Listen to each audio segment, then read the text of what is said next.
Jadi memang Dedi ini, Akang udah kayak raja ini. Ada Raja Jawa, ada Raja Sunda. Wow. Ada kekuatan yang terus memframing saya bahwa saya melakukan pencitraan. Buzzer dan media memframing saya, itu dibayar sama siapa coba? Bayarnya pakai uang pribadi apa uang negara? Halo guys, assalamualaikum warahmatullahi wabarakatuh. Selamat datang kembali di channel Andi Utomo DU bersama saya Andi Utomo alias Mas DU dan Gempar guys ya. Setelah walkoutnya fraksi PDIP di DPRD Jabar ya pada saat sidang paripurna, ini salah satu media besar ya, itu tiba-tiba muncul guys ya, muncul yang mana kontennya itu mengenai Kang Deddy Mulyadi ya, seperti menguliti gitu ya, menguliti KDM ya. Nah ini kira-kira apakah ada kaitannya ini ya? Ternyata ya sebelumnya ya, itu nggak cuma media ini ya, media T ini ya, media Tempo lah ya, oke. Cuman sebelumnya ada media lain kayak 2045 TV ya, dan ada juga konten kreator yang pro lah ya, pro PDIP itu mulai menyerang KDM ya. Ini lalu direspon oleh KDM sendiri ya. Ini sore ini KDM langsung merespon ya. Responnya itu bingung dia ya. Ini dia mulai memperhatikan ya, banyak yang mengekspos ya pemberitaan mengenai dirinya katanya pencitraan dan semacamnya lah ya. Dan beliau Pak KDM ini bertanya-tanya ini kira-kira siapa yang bayar mereka ya. Oke, memang Pak KDM nggak menyebutkan medianya apa, buzzernya siapa ya. Cuman ya KDM ya menyatakan bahwa akhir-akhir ini ada beberapa media yang menyerang dia, ada buzzer-buzzer yang menyerang dia ya. Dan kebetulan juga Tempo lagi nyerang juga kan tadi. Dan beberapa media yang Mas Dewi sebutkan tadi, ada konten kreator juga. Nanti kita spill semua gimana selengkapnya. Ikuti terus video ini sampai selesai ya. Dan juga jawaban dari, bukan jawabannya, pernyataan dari Kang Deddy Mulyadi nanti ya, ditunggu ya. Buat kalian pendatang baru jangan lupa berikan dukungan Anda dengan cara klik subscribe. Yuk langsung saja, let's go ya. Oke, kita mulai dari video pertama ya. Ini bocor lulus Tempo pesanan asing. Bukan yang ini ya, yang berikutnya aja lah. Nih bocor halus yang ini ya. Jadi memang Dedi ini dipanggil sebagai raja itu udah lama sejak zaman dia menjadi Bupati Purwakarta. Sering naik kereta kencana nggak Raja ini? Rasanya naik Lexus kemarin ya. Ya kan udah kayak raja ini. Wah, bukan raja itu. Masuk ke barang. Karena di sampingnya ini, di samping ruangan lukisan itu ada juga ruangan lain yang khusus menyimpan kereta kencana. Ada dua tuh kereta kencananya. Tapi memang kereta itu kalau kata Dedi juga dibuatnya memang di Solo, Ca. Jadi mungkin dibahas kereta juga ya. kenapa Jokowi kemudian meminjam kereta itu. Oh, tapi menarik. Ada Raja Jawa, ada Raja Sunda. Wow. Nah, beberapa politikus di Golkar ya menganggap sebutan itu sebagai quote and quote gitu ya, sindiran juga gitu. Karena ya gaya kepemimpinan, gaya ketika berkomunikasi dengan orang-orang di sekitarnya itu yang menunjukkan bahwa dia adalah seorang raja. Dan sebelum menjadi raja tentunya pasti ada gurunya kan Gia. Ada mentornya. Dan siapa Cak mentornya Cak? Ya, ini ya kalian kalau mau nonton lengkapnya bisa ya di Tempo bocor halus ya. Ada udah tayang di YouTube-nya hari ini ya tadi ya. Jadi kemarin ribut-ribut walkout, hari ini tayang yang kayak gini. Wah. Jadi penasaran ya, kok seirama ini PDIP sama Tempo ini. Ya, lanjut aja lah ya. Oke. Video berikutnya. Nah ini. Dalam pidatonya yang viral 2045 sampai TV. kemana-mana, Kang Deddy menyentil para gubernur di Jakarta. Bukan cuma Mas Pram, tapi juga gubernur-gubernur Jakarta sebelumnya. Menurutnya, dengan anggaran yang sangat besar, sampai 90 triliun dalam setahun, seharusnya kalau Kang Deddy yang jadi gubernur Jakarta cukup buat menggaji setiap keluarga di Jakarta sebesar 10 juta. Dengan jumlah penduduk sekitar 10 juta orang, dengan jumlah keluarga sekitar 2 juta keluarga, maka cuma dibutuhkan anggaran 20 triliun. Kesalahan Kang Deddy di sini, kalau dia mau menggaji 2 juta keluarga sebesar 10 juta rupiah per bulan, anggaran yang dibutuhkan 20 triliun dikali 12. Bentar. Atau Mas Diukat. Padahal nggak ada yang bilang per bulan ya. Kang Deddy juga bilangnya bagi ya gitu ya, bagi ya. Jadi kalau kita bagi 10 juta per bulan, 10 juta masalah juga nih Mas Dio. Kita bagi ke 2 juta kakak misalnya ya kan 10 juta tuh warganya. Udah dijelasin sama Mas Dio di video sebelumnya ya, kalian bisa cek. Ini susah nih mbaknya harus jelas. Cuman nggak tahu ya, dia kurang dengerin mungkin pidatonya sebenarnya. Jadi gini, kan warga Jakarta ada 10 juta. Ya udah kita ulang lagi ya. 10 juta itu kan jumlah warganya. Artinya itu semua orang dalam satu keluarga itu dihitung kan. Nah, kita ngitung kakak ya kan. Kang Deddy hitung-hitungan kasar, kakaknya ada 2 juta. Karena kan dengan asumsi satu keluarga ada 5 orang lah. Berarti kan 10 juta dibagi 5 jadi 2 juta kan, 2 juta kakak. Nah, dari 2 juta kakak ini kita bisa bagi tuh 10 juta per kakak. Nggak ada kata-kata per bulan. Aduh, ini digoreng-goreng terus ya. Ini kelihatan banget kalau niat goreng gitu ya. Padahal nggak ada kata-kata per bulan. Dan ini udah dibilang sama jubirnya Pramono Anung tuh ya. Keliru. Ini dibahas nih di 2045 TV ya, kita tahu lah kalau 2045 TV ini arahnya ya arahnya kemana ya. Kalian bisa ikuti lah konten-kontennya itu arahnya kemana kan kelihatan. Ya lanjut coba kita dengerin ya. Dia mau roasting apa? Sekitar 240 triliun. Dikaliin setahun, Keliruan guys. Kang Deddy ini nggak perlulah ya kita perpanjang. Nggak perlulah Kang Deddy menyenggol-nyenggol gubernur lain. Nggak perlu diperpanjang kan karena salah hitung dia. Tapi akhirnya malah kecoblos sendiri. Kalau kita sudah keranjingan sama viralitas, kita inginnya selalu viral. Penyebab buat selalu mencari sensasi. Mungkin Kang Deddy bisa ambil pelajaran dari apa yang menimpa Pak Jokowi dan juga Kang RK. Ini TV apa sih? Kesewat amat. Emang kesindir ya? Baru juga Deddy Mulyadi ngomong APBD Jakarta 91 triliun. Dan idenya kasih 10 juta per kakak. Tiba-tiba perut panas. Lagian ngomongnya di forum Munas DPRD Provinsi Indonesia, termasuk ada DPRD Jakarta dong. Terus dia nggak bilang itu per bulan atau per tahun, cuma ngajak mikir. Duit segede itu nyampe nggak sih ke rakyat? Yang lucu warga Jakarta biasa aja tuh, banyak yang malah minta bantuan ke Kang Deddy. Tapi elit-elitnya malah kebakaran jenggot. Kenapa sih? Karena APBD-nya mulai ditanya-tanya. Jakarta itu pusat duit, tapi banyak juga pajak dari daerah, termasuk dari Jabar. Elitnya aja banyak yang tinggal di Jabar juga. Tapi giliran orang Jabar ngomongin keadilan anggaran langsung ngujat.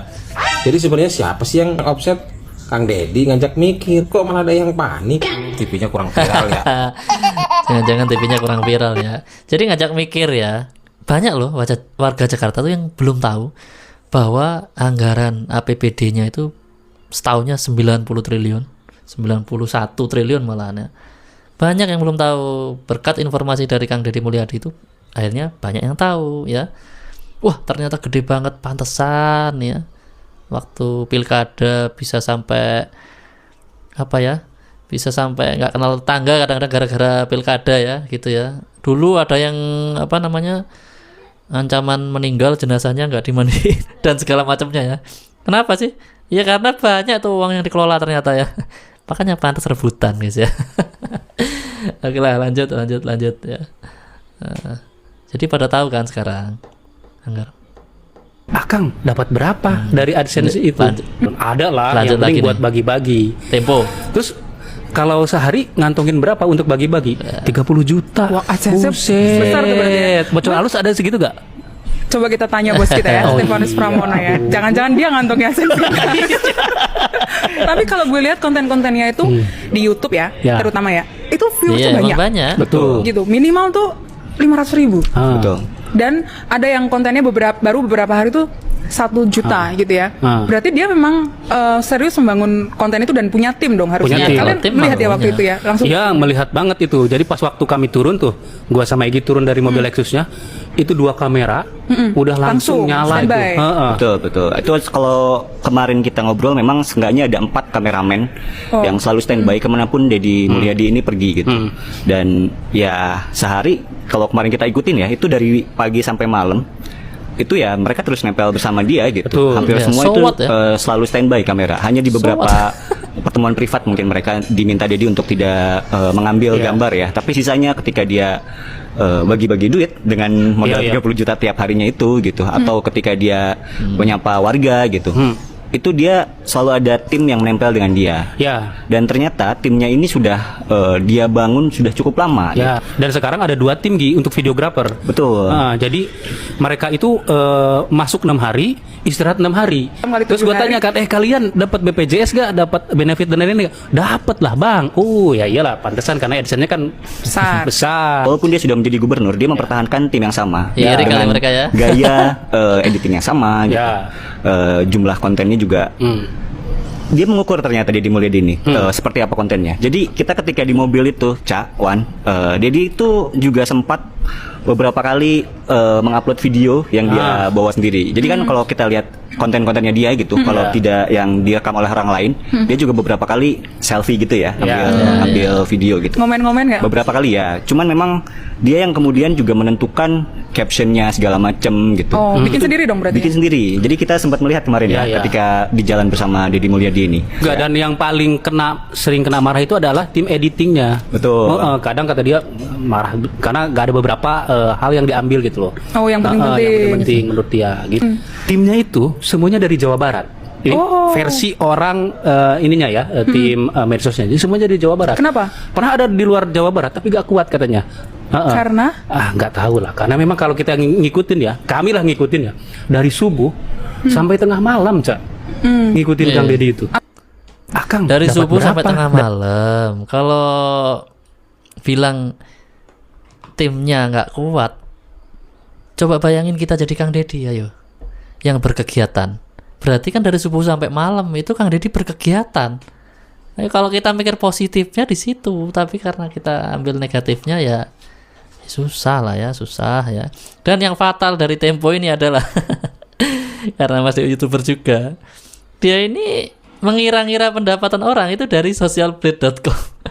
Socialblade nih Mas Dewi udah sering sekali cek ya, bener-bener jauh dari kata akurat guys ya.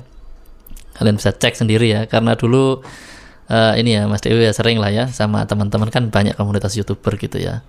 Mas Dewi pernah tuh di Socialblade tuh penghasilannya wah udah bisa puluhan juta gitu ya, padahal kita cuman 3 jutaan. Itu kenapa? Karena ada beberapa faktor ya. Salah satunya Socialblade hanya menghitung view aja, view. Sedangkan di konten-kontennya Mas Dewi itu ada konten shorts, kan kalian kalau video pendek itu kan kadang view-nya banyak. Itu dihitung dengan apa namanya, RPM yang sama. Jadi ya mereka pukul rata aja Socialblade itu ya. Pokoknya view-nya totalnya segini, berarti kemungkinan penghasilannya segini. Ya kayak gitu ya. Terus pernah lagi juga Mas Dew ada satu channel itu yang penontonnya tuh nggak terlalu banyak, tapi RPM-nya gede. RPM tuh berdasarkan ini karena yang nonton tuh orang luar negeri. Dulu Mas Dew punya channel gaming yang nonton tuh Inggris ya, Eropaan gitu ya. Jadi walaupun nggak ratusan ribu yang nonton, nggak banyak gitu, teman, penghasilannya agak ada lumayan karena iklannya itu iklan mahal ya di sana ya gitu ya. Setiap kali klik itu lebih besar tuh bayarannya. Nah itu pun dicek di Socialblade sama teman Mas Dew, kamu penghasilannya cuma ini ya, cuma 500 ribu 600 ribu, padahal lebih dari itu, jauh lebih dari itu. Nah intinya Socialblade ini nggak bisa dijadikan patokan. Yang kelihatan gede ternyata kecil, yang kelihatan kecil ternyata gede. Itu udah masa sekelas Tempo nggak ini ya, nggak coba deh cek channel YouTube-nya dia sendiri ya, disamain lah kayak gitu ya. Jadi ada banyak faktor lah ya, jadi sulit ya. Kalau pengen tahu berapa hasil pendapatannya, itu cek di YouTube studionya Kang Deddy langsung. Kirain tadi mereka itu kan infonya selalu A1 ya, A1 itu kirain itu langsung dapat dari YouTube studionya tuh. Pernah ada yang dikasih bocoran. Nah kalau gitu baru diberitakan kayak gini kan cocok ya, info A1. Kalau ini info A3 kayak gini A4 malahan ya, kayak kertas guys ya. Oke lanjutlah. Daftar blunder podcast bocor halus Tempo. Sesatkan publik. Tempo berkali-kali blunder dengan informasi yang meleset. Ini buktinya. Pertama, Juli 2023. Tempo lewat podcast Bocor Alus Politik menuding Erick Thohir memanfaatkan PSSI dan BUMN demi pernah ini, kepentingan ini. politik pribadi. Tapi, apa buktinya? Tidak ada. Tak ada dokumen. Tak ada data konkret, hanya opini liar. Dewan Pers menilai berita dalam tayangan podcast Bocor Alus itu melanggar pasal 1, Udah pernah melanggar. 2, dan 3 KIJ. Erick Thohir meminta hak jawab, tapi Tempo bungkam. Akhirnya, Dewan Pers turun tangan. Hasilnya, Tempo terbukti melanggar kode etik jurnalistik. Kedua, Tempo kembali terbukti salah soal gosip Bahlil Lahadalia. Bahlil juga mengadukan podcast Bocor Alus Politik yang berjudul Dugaan Permainan Izin Tambang Menteri Bahlil Lahadalia. Tempo menyerang Bahlil dengan tuduhan praktik investasi tidak etis. Tapi, setelah diproses Dewan Pers, Tempo gagal membuktikan tuduhannya. Mereka lagi-lagi dinyatakan melanggar kode etik dan harus memberikan hak jawab. Di rekomendasi di Dewan Pers itu ada 2. Ya. Saya adalah harus memberikan hak klarifikasi. Yang kedua, di rekomendasi kita itu adalah harus jujur juga kita. Tempo harus meminta maaf. Iya. Karena itu Dewan Pers merekomendasikan agar kesalahan itu meminta Tempo meminta maaf atas kesalahan tersebut. Pelanggarannya pasal berapa? Pelanggarannya pasal 1 karena itu tentang akurasi. Ngawur kasih. Ketiga, berita, pada September minta tahun maaf 2023, Tempo menerbitkan artikel yang diklaim sebagai hasil wawancara dengan Sudirman Said, mantan Menteri Energi dan Sumber Daya Mineral. Namun, kenyataannya, Sudirman Said tidak pernah diwawancarai oleh Tempo. Setelah protes dari Sudirman Said yang menyatakan tidak pernah diwawancarai, Tempo segera menarik artikel tersebut dan mengakui kesalahan fatal dalam proses jurnalistik. Keempat, Tempo ikut menyebarkan laporan OCCRP yang menuding Jokowi terlibat korupsi, dan mereka salah satu media yang ikut membuat voting. Masalahnya, laporan itu sendiri penuh asumsi dan tak didukung bukti kuat, hanya polling yang dibuat. Lagi-lagi Tempo menyebarkan informasi yang membuat publik salah paham. Dari 4 kasus ini, ada pola yang jelas. Tempo terburu-buru menyebarkan berita tanpa verifikasi, tanpa hak jawab, dan tanpa data yang solid. Kurang Daftar blunder podcast gitu ya. Oke, lanjut aja ya. Di video berikutnya. Media Tempo memperlihatkan wajah aslinya sebagai kanal informasi untuk memenangkan calon presiden PDIP Ganjar Mahfud dalam Pilpres 2024. lalu ini. Tempo bersikap apatis atau sama sekali tidak memberitakan tentang banyaknya Volume kalau kecurangan terlalu kecil kalian naikkan, guys. oleh kubu capres PDIP Ganjar Mahfud. Peristiwa ini didukung teori komunikasi media yang menyebut bahwa kebutuhan terhadap modal keuangan sebagai titik lemah daya kritis media. Dennis McQuell. Di tengah adanya suatu proses industrialisasi, di mana kemudian media membutuhkan ada yang modal, maka di situ terletak kelemahan media. Kenapa? Karena kemudian para politisi atau para pemilik media yang dia memiliki suatu keinginan untuk masuk dalam dunia politik, akhirnya memanfaatkan media atau industri media sebagai corong daripada kekuasaannya. Keberpihakan Tempo untuk pasangan capres PDIP didukung temuan bahwa pemimpin redaksi Tempo yakni SY kerap mendatangi rumah posko pemenangan Ganjar Mahfud yang terletak di Jalan Daksa, Jakarta Selatan. Hasil pertemuan itu mengarah pada kritik tajam Suaranya kecil Tempo banget, guys, ya. untuk pasangan calon Kalian presiden naikin pesaingnya. volumenya. Akan tetapi, Tempo apatis serta diam membisu atas banyak sekali kecurangan pemilu yang sudah dilakukan oleh tim pasangan capres PDIP Ganjar Mahfud. Oke. Media Lanjut Tempo ya, memperlihatkan di video berikutnya ya.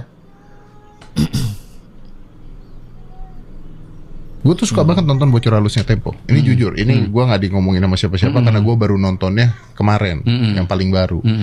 Dan selama ini gue pikir nih jago banget ya bisa dapetin bocoran-bocoran begini dari mana. Sampai kemarin Pak, sampai kemarin. Jadi ada yang cewek tuh ngomong bahwa Pak Prabowo itu dipanggil Pak Jokowi 2 kali pada saat yang pemilu musuh. Ini ya. Contoh. Jokowi mengundanglah Prabowo, Gibran, kemudian ada satu lagi Pratikno gitu ya, yang saat itu juga setelah acara di Istora ya, karena kan mereka melakukan selebrasi kan di Istora gitu. Dan itu pertemuan kedua hari itu kan. Hari itu pertemuan kedua karena dengan yang Prabowo. paginya, setelah penghitungan suara mulai quick count itu kan Prabowo ketemu juga dengan Jokowi kan. Betul, Informasi Jokowi yang sudah kita memanggil. dapat ya. Ya, Sebelum dia ke Kertanegara dan setelah dia dari Istora dipanggil lagi ngomongin begini. Di situ gue tahu ini bohong atau ini salah. Ya.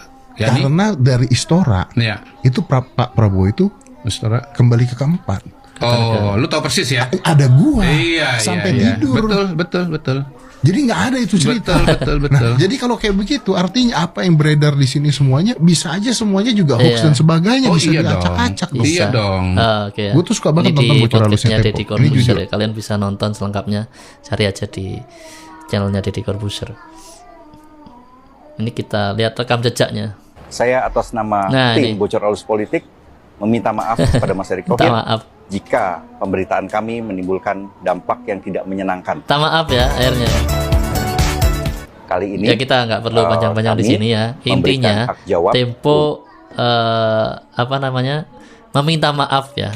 Ya atas tadi kan udah diberitakan sebagai salah satu blunder ya. Jadi tanpa adanya dokumen yang kuat ya, mereka menuduh Erick Thohir bla bla bla. Ini kan Tempo minta maaf. Erick sebut pentingnya sikap saling menghargai dan bertanggung jawab. Ini sebenarnya masih panjang ya. Coba yang komen tuh lihat tuh, baca untuk sendiri ya. Menteri BUMN Erick Thohir atas podcast kami sebelumnya berjudul Manuver Erick Thohir lewat PSSI dan BUMN yang tak disukai PDIP. oleh PDIP. Hak Ada jawab ini merupakan PDIP-nya kesepakatan nih antara yang dibahas. Tempo dan juga tim Erick Thohir di Dewan Pers.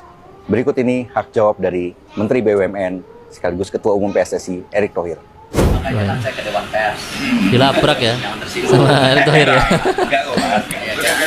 Kan tetap boleh lah, namanya demokrasi itu kan bagian dari keseimbangan. Ini seru ini kalau KDM yang labrak juga ya. Yang satunya. Ya, kembali kalau saya lihat kan demokrasi itu kita jaga. Tapi dengan sosial media begini kan kita juga mesti saling jaga. Ya. The fact kita harus ciptain juga pers yang beramanah, bertanggung jawab. Kalau enggak bedanya kita dengan individual ya apapun, pokoknya dengan individual apa bedanya. Jadi waktu itu ya saya arahnya ke Dewan Pers dan kita udah settle kan, udah nggak ada isu kan, masih ada isu. Nggak ada, tinggal hak jawab aja. Tinggal ini mas, ya udah hak jawabnya ini aja, udah ketemu selesai. Mau ngomong apa? Ya gitu poin-poin yang menjadi keberatan Pak Erick aja. Kan udah disampaikan. Yang penting gini loh, kalau masalah isu titik-titik, isu titik-titik itu silahkan lah, mau explore. Tetapi kan kalau saya harus jaga BUMN-nya. Oh, iya. Kan ini korporasi. Ya, kalau kita lihat yang namanya koperasi yang sudah go public, itu aja harus ada laporan keuangan. Betul nggak? Di era zaman dulu itu website. Tapi di era zaman sekarang sosial media menjadi bagian penting. Ya, contoh kereta api. Ya, dengan segala isu-isu dinamika pelayan publiknya pasti ada yang positif, ada yang negatif. Nah, kalau mereka diam saja, akhirnya jadi negatif. Tapi improvement di kereta api, lihat dong. Bagaimana sekarang tiketingnya udah face recognition masuk, ada kereta yang tempat duduknya nggak bagus ini, tapi ya mereka harus mempublikasikan. Kalau nggak dipublikasikan, ya orang nggak ada yang tahu. Atau misalnya kemarin ada anak kecil naik kereta umur 11 tahun, ya itu bagian dari ya kan cerita. Cuman kalau ditanya apakah itu digerakkan oleh kereta api, enggak, emang anak kecil itu seneng naik kereta. Ini contoh aja ya. Jadi saya cuma apresiasi di sosial media saya. Jadi dinamika itu terjadi. Jadi kalau saya clear, ya kita saling menghargain, sama ketika ada tuduhan dulu, titik-titik. Ya ada tuduhan-tuduhan tuh ya. Betul nggak? Ya tuduhannya nanti habis ini kita tunjukin. Ya yang teriak-teriak itu di kantor polisi, ya. Ya kan, kita baik-baik juga. Kalau secara the fact masuk kan? Masuk. Unsurnya masuk. Masuk. Tapi kan kita nggak mau lah bagian dari itu. Ya, yang penting kita saling menghormati. Saya rasa kalian juga punya tanggung jawab. Masih baik-baik lah ya. Tiap Pak Erik ya. individu punya keluarga, Negurnya ya. punya sosial.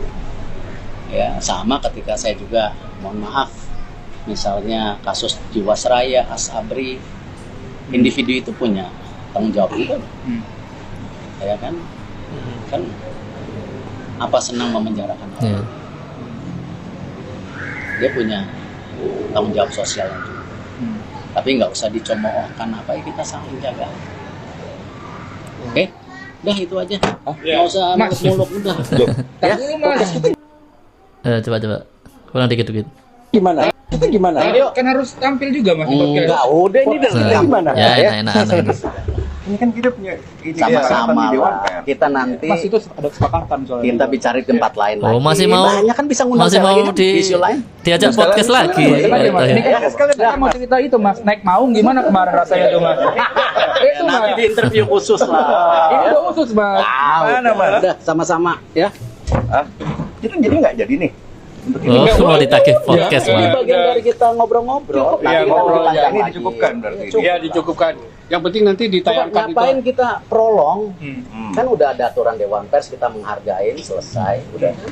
Udah. Nanti mau bikin konten lain silahkan. Kita bicara lagi silahkan. Iya, kalau mau ngobrol lain Padahal kan mau nanya naik maung rasanya loh, gimana? malah pengen bahas mau apa. Ya di waktu yang lain ya harusnya ya. Itu ya. Ya profesional aja ya Pak Erik ya. Ini kita baca komennya, katanya masalah fakta nggak urusan, yang penting cuan. Sumber beritanya katanya gas terus Tempo, yang penting rating, soal faktanya benar atau salah urusan ke 101. Bukannya Tempo sekarang condong ke banteng ya. Ternyata baik buruknya penilaian orang tergantung cuan masuk dan kepentingan. Inilah negeriku tercinta. Tempo lawak betul ya. Masih banyak komentarnya, kita lihat kronologinya ya. Nih. Jadi salah satu karyawan BUMN itu cerita Ini yang bahwa bikin di Kementerian BUMN dan jadi masalah, BUMN ya. itu mereka membentuk grup yang namanya Ranger Medsos. Isinya adalah karyawan-karyawan BUMN dan karyawan-karyawan Kementerian BUMN yang milenial kayak gue gitu. Gen Z milenial. Nah, tugasnya adalah memberikan komentar positif dan like di medsos-medsosnya Erick Thohir dan juga membentuk opini bahwa Kementerian BUMN ketika dipimpin oleh Erick Thohir ini lumayan berjaya lah gitu, dividennya naik, keuntungannya naik, segala macam. Iya, dan ada perintah untuk ketika sudah like dan komen itu di capture ke atasannya. Lapor Pak. Lu lihat langsung tuh ya. Iya. Selain didukung oleh Organik buzzer, dong itu berarti ya. ini ada pasukan organiknya. Iya, Erick pasukan Thohir organik. Gusaf di itu doanya kayak gitu ya. Internal lah ya. Gue nggak tahu ya siapa yang Bisa kita bayangkan mengendalikan ya. itu gitu. Tapi bukan tidak mungkin itu timnya Erick kan. Ya, ini versi yang nyerang Jadi salah satu karyawan nyerang Erick BUMN itu Thohir cerita. ya. Tadi di awal kan ada versi yang nyerang KDM ya kan. Kita bisa bayangkan ini betapa bahaya kalau ternyata datanya kurang begitu kuat ya. Nanti di akhir video jangan lupa ya ada jawaban dari KDM ya, bukan jawabannya, respon lah ya, ada respon dari KDM ya. Nah, tunggu aja ya. Yuk kita beresin dulu Tempo ini. Lanjut. Nah, saya percaya betul Tempo itu dibiayai oleh asing. Sebenarnya posisinya Tempo sekarang itu kan masih TBK ya? Masih. TBK. Berapa persen sih? Oke, saya jelaskan ya. Ini mumpung punya kesempatan ini. Struktur Tempo itu induk usahanya namanya PT Tempo Intimedia TBK. Jadi terbuka, udah listed di Bursa Efek Indonesia. Apa artinya terbuka? Bang Akbar, siapapun di Indonesia ini bisa mengecek ke laporan perusahaan. Karena itu kalau ada dana asing itu juga bisa ngecek. Itu kenapa penulis AS Laksana, siapa namanya, orang bisa mengecek Tempo dapat uang dari mana. Memang ada investasi di saham publik ini dari MDIF, Media Development Investment Foundation. Fund. Dari mana itu? Itu organisasinya George Soros. Oh, oke. Tetapi dia investasi, namanya juga investasi di saham publik ini. Berapa saham publik Tempo? 25%. Itu bersama nyampur dengan Bang Akbar, nyampur. Oh, cuma 25%. Itu paling besar loh 25%. Yang 75 masih private. 75 terpecah-pecah. itu ada Yayasan Karyawan 21 Juni. Jadi ketika di Bredel 21 Juni 94 itu para karyawan bikin yayasan. Ada yayasan karyawan itu 9%. Yayasan 21 Juni itu 23 apa berapa gitu. Jadi yang paling besar adalah karyawan. Jadi kalau 21 tambah 9 berarti berapa? 30%, lebih besar dari yang di bursa. Nah, jadi kami ini itu pemilik sahamnya. Tapi dari sisanya itu ada perusahaan-perusahaan, ada Gravity Pers, ada perusahaan-perusahaan pembangunan Jaya, saya lupa. Tapi itu perusahaan dan itu minoritas jumlahnya 10-15%. Artinya apa? Di Tempo tidak ada pemegang saham mayoritas. Apa artinya? Tidak ada yang bisa mengendalikan. Nah, intinya apa? Artinya apa? Dari yang kalaupun kami terima pendanaan MDIF, which is itu kami bukan yang pertama. Itu ada Kata Data, ada Suara.com, ada Hukum Online. Itu udah duluan mereka dapatkan MDF. Itu ada Kata Data, ada Suara.com, ada Hukum Online. Itu udah duluan mereka dapatkan MDF. Memang MDF ini mau membantu media agar hidup gitu. Berapa besar mereka punya di situ? Katakanlah dalam nilai ya 4%. 4%. Dan itu kami harus bayar lagi ke mereka ya kan? Dan itu namanya investasi, Pak. Ya biasa di pasar modal kan seperti itu ya. Investasi itu orang datang, oke, kalian butuh apa? Oh, kami kan punya program digitalisasi macamnya. Oke, saya punya investasi ya. Nih, 4% tadi itu. Apa artinya? Investasi, namanya juga orang investasi. Ketika udah 3-4 tahun, dia akan nagih tuh duitnya. Ini investasi saya udah bertumbuh atau tidak. Jadi duitnya nanti dikembalikan kepada mereka. Intinya seperti itulah ya. Jelas ya, dari George Soros ada. Cuman kalau kalian pengen nonton lebih panjangnya, ada di Akbar Faisal Uncensored ya. Ya, komen-komennya juga banyak ya. 25% saham untuk seorang George Soros sendiri untuk perusahaan TBK itu besar loh. Ya, ada yang lain juga. Yuk lanjut aja ke Kang Deddy tadi. Oh, sebelumnya ini ya. Sebelum Kang Deddy, ini ada Pak Hasan Nasbi ya. Ini ya, juru bicara Istana ya. Jubirnya Istana. Yang kapan hari sempat mundur ya. Saking digoreng-goreng terusnya itu mungkin yang yang soal kiriman kepala babi itu. Kan Pak Hasan Nasbi ini diserang terus ya, ngomong gini salah, ngomong gitu salah ya. Ini kenapa ini? Oke, sambil ya. Cuman saya kecewa ketika berlindung di balik jurnalisme, orang melaksanakan pekerjaannya kemudian dicap sebagai sedang melakukan skandal. Seolah itu ngumpet-ngumpet, seolah-olah itu diam-diam. Saya nggak mau jawab pertanyaan mereka karena saya sudah tahu mereka mau tulis apa. Sudah tahu niat jahatnya mau nulis apa, dan apapun komentar kita hanya akan dipasang satu kalimat aja di bawah itu, seolah-olah sudah cover both side. Apapun jawaban kita akan ditaruh aja di paragraf terakhir, kami sudah menghubungi ini dan dia menjawab ini. Iya. Satu baris, dua baris, karena yang mau dipasang itu bukan jawaban kita. Yang dipasang itu angle jahat dari mereka gitu. Ini yang saya nggak mau tanggapi yang begini-begini. Contoh lain misalnya. Buat saya kan pertanyaan-pertanyaan kayak gini tuh apa sih gitu. Pertanyaan dari media yang sama nih. Apa alasannya Pak Jokowi sekarang rajin sekali meresmikan proyek-proyek pemerintah di akhir-akhir masa jabatan? Apa alasannya? Nanya ke abang? Nanya ke saya. Gitu. Oh. Nanya ke saya bilang, lah kalau meresmikan proyek pemerintah kan gak perlu pakai alasan. Kalau udah selesai ya resmikan. Kecuali jadi masalah belum selesai barangnya diresmikan, kalian angkat jadi masalah, gak apa-apa.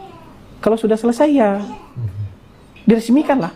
Kenapa baru di akhir-akhir aja meresmikannya? Loh, kalau yang selesai di akhir-akhir ya selesai di akhir-akhir. Kalau yang selesai di awal ya diresmikan di awal.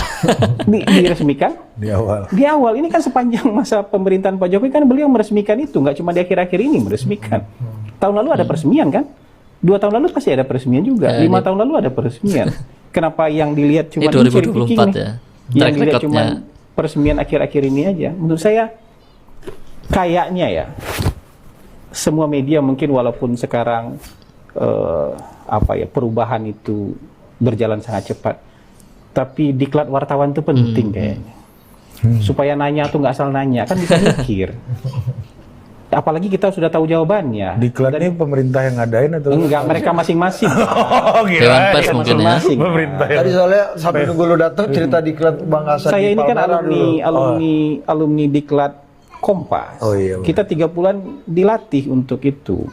Kita menulis Ari Putra yang berwajah ganteng, ya tinggi semampai aja tulisan itu dilempar ke muka kita dulu. Karena nggak jelas itu tulisannya apa, nggak akurat sama sekali. Bukan karena Ari nggak ganteng, tapi ganteng itu deskripsinya apa. Tinggi itu deskripsinya apa? Tinggi menurut kamu buat kita belum tentu tinggi. Asap siomay mengepul-ngepul. Iya. Itu tuh Itu nggak bisa. Itu menulis kayak gitu tuh nggak akurat gitu loh. Karena bayangan kita bisa Ternyata berbeda. sedetail itu ya. Jadi termasuk kita bilang jurnalis musik yang indah sekali, nggak bisa kita nulis dulu musik yang indah sekali. Kenapa? Indah sekali versi apa? Jelaskan dong indahnya seperti apa. Kalau kamu bisa mendeskripsikan indahnya, baru di ujung kamu bilang bahwa ini indah, nggak apa-apa. Iya. Jadi pakai indikator gitu loh. Kalau media nerima iklan pemerintah di belakang-belakangan ini nggak bermoral atau gimana menurut Abang? Loh itu justru aneh. Kan media terima iklan tuh bisa dari mana aja kan? Namanya juga kan media juga bisnis ya, gitu. Tapi ada yang nggak bermoral itu kalau kirim proposal, kalau proposalnya nggak ditanggapi, kemudian dia spin bahwa orang yang menerima government spending itu sebagai sesuatu yang ini arahnya kan. Kita tahu ya. Terus government spending itu kan ada. Terus government spending kalau dinikmati oleh media itu kan warga negara. Mungkin sedikit aja ya nambahin Mas DU ya. Jadi dulu memang rame itu ya. Ada yang ngajuin proposal, lalu nggak direspon, tapi akhirnya ya jadi rame lah pokoknya ya. Dan itu Tempo ya, bocoran aja lah. Oke lanjut ya. Indonesia, warga negara Indonesia juga. Dan itu kan proses transaksi yang sah. Dan buat saya kenapa Anda harus heboh? Ada media, kalau itu dia ngajak media-media lain musuhan itu. Media-media lain yang misalnya kan kalau ada yang kerjasama dengan pemerintah terus dia anggap buruk. Loh kan media-media itu juga butuh kerjasama dengan pemerintah. Ini kan simbiosis mutualisme aja. Tapi kan gak ikut campur. Emang pemerintah selama ini pernah ngatur-ngatur, kamu beritanya begini, kamu memang pernah.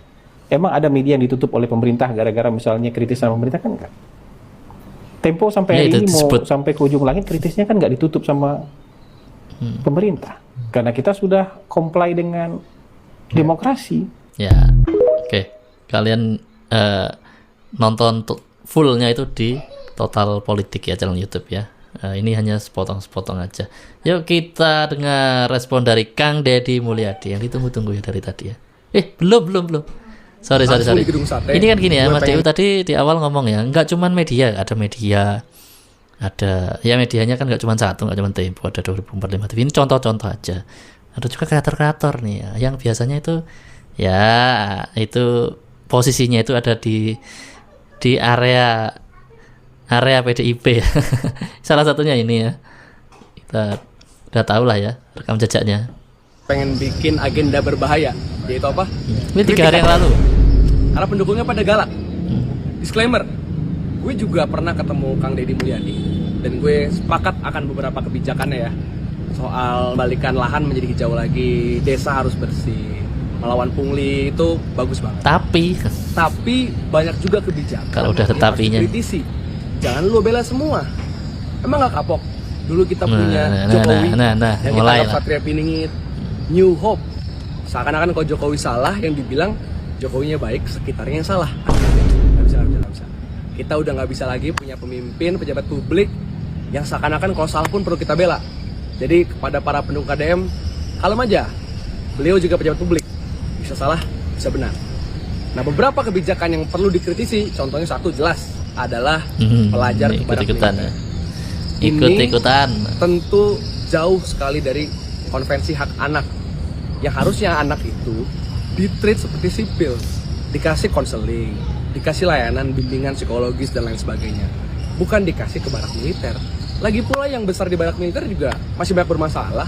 Anggota-anggota militer atau polisi juga masih banyak yang bermasalah. Nggak menjamin nggak jadi bandel. Kedua, soal bansos harus vaksetomi. Wah ini makin chaos. Ya, ini karena kok kesannya hanya orang. Ini sorry masih harus cut karena Kang Deddy nggak pernah ngomong vasektomi ya. Jadi harus diralat ya. KB untuk pria ya, dan itu nggak selalu vasektomi. Yang kemudian salah gitu, dan kesannya kayak kemiskinan itu salah individu, bukan sistemik. Padahal bansos itu dalam undang-undangnya adalah hak, dia nggak boleh pakai syarat.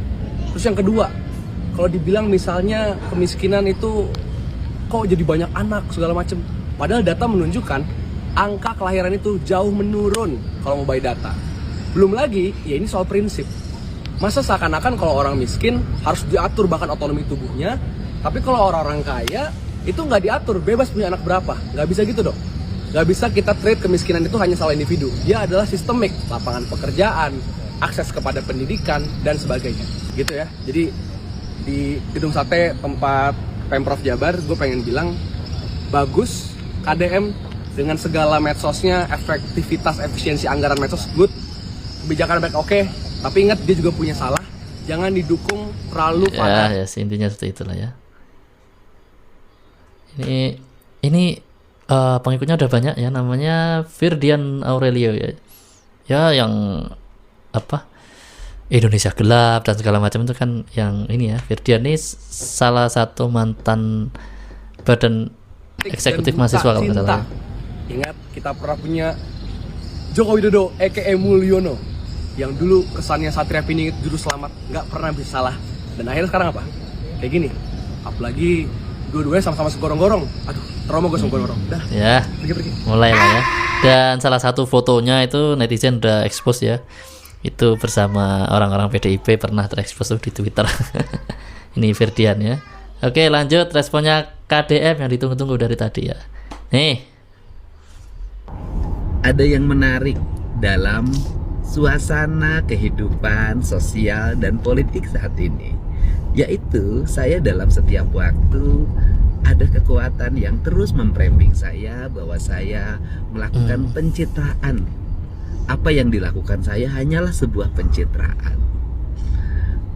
Framing dilakukan oleh media dan oleh buzzer. Pertanyaannya adalah, buzzer dan media memframing saya itu dibayar sama siapa coba? Bayarnya pakai uang pribadi atau uang negara?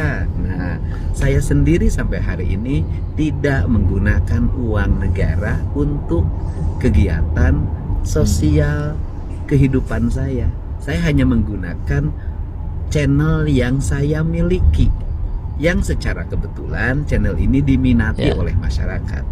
Tapi orang lain kan bisa jadi menggunakan kekuatan media, menggunakan kekuatan influencer, menggunakan kekuatan buzzer dengan dibiayai oleh uang negara agar dia mengalami peningkatan persepsi publik sehingga kerjanya dianggap baik. Betul.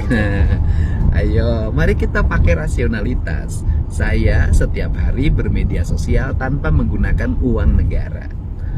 Yang lain berusaha membangun citra dengan menggunakan uang negara. Gimana cara melihatnya? Lihat aja anggaran di Dinas Informasi Komunikasinya. Berapa di setiap kabupaten kota, berapa di setiap provinsi. Itu bisa dilihat bahwa yang paling gede anggarannya pasti menggunakan anggaran itu untuk membangun citra dirinya. Itulah hal yang mesti kita pahami. Dan saya secara terbuka tidak menggunakan dana negara untuk kegiatan posting-posting yang saya lakukan, karena saya menggunakan channel, akun yang saya miliki tanpa menggunakan uang negara. Iya, ini baru tercerahkan Mas Deu ya. Kan kemarin waktu terbongkar dana untuk media itu, waktu KDM bilang tuh kan Jabar dulu bisa sampai berapa tuh? 40 miliar, 30 miliar apa 40 miliar? Puluhan miliar lah pokoknya ya. Itu ternyata menurut KDM tadi ya, itu sebagian memang untuk menaikkan citra dirinya. Waduh, ini pansan ya. Gampang banget nih cari uang di situ. Maksudnya media-media atau buzzer ya. Iya, kita nggak menuduh media yang mana ya, atau buzzer siapa. Cuman gini, peluangnya itu lumayan ya gitu ya. Ada dana, jelas ada dana, ada anggaran sana. Dan KDM nggak menganggarkan hal-hal seperti itu. KDM benar-benar menggunakan channel YouTube-nya gitu loh. Nggak perlu lah bayar media, bayar buzzer kayak gitu, influencer atau apalah kayak gitu ya. Atau kayak Mas Deu ini kayak gitu kan, nggak ada dibayar ini sama KDM. Ini murni ini ya. Kita ya membuat konten yang menarik gitu aja ya, bukan yang kayak gitu-gitulah ya, yang harus dibayar kayak apalah ya. Dan tentu saja yang menurut Mas Deu cocok ya, karena KDM untuk masuk cocok, ya udah kita bela di sini. Ini yang komen-komen gimana? Wah, ada yang nyerang nih. Bukannya emang ya Pak, kan di YouTube Pak Deddy pernah bilang cuma pencitraan. Wah, coba yang bales. Ini contohnya pemuja Ono Surono. Ini buzzer bayaran pakai duit negara, nongol adiknya Ono itu. Jadi kan aduh bahasa Sunda nggak paham Mas. Siapa kemarin yang pilih Ono Surono, tunjukkan suaramu Pak. Boleh jadi bapak tiri saya Pak. Ibu saya sudah janda Pak. Bapak Aing. Wah, ini ada Cijes ya. Biasanya kita juga reaction ya di sini ya. Mungkin nanti bikin video ya. Kita mau reaction lagi ya. Cici udah duluan. Cici udah kesini aja. Cici ngaku-ngaku ya. Nah, ini benar karena kan Deddy Mulyadi banyak belajar dari Anies Baswedan. Ini nggak nyambung deh. Bagaimana cara menggunakan medsos?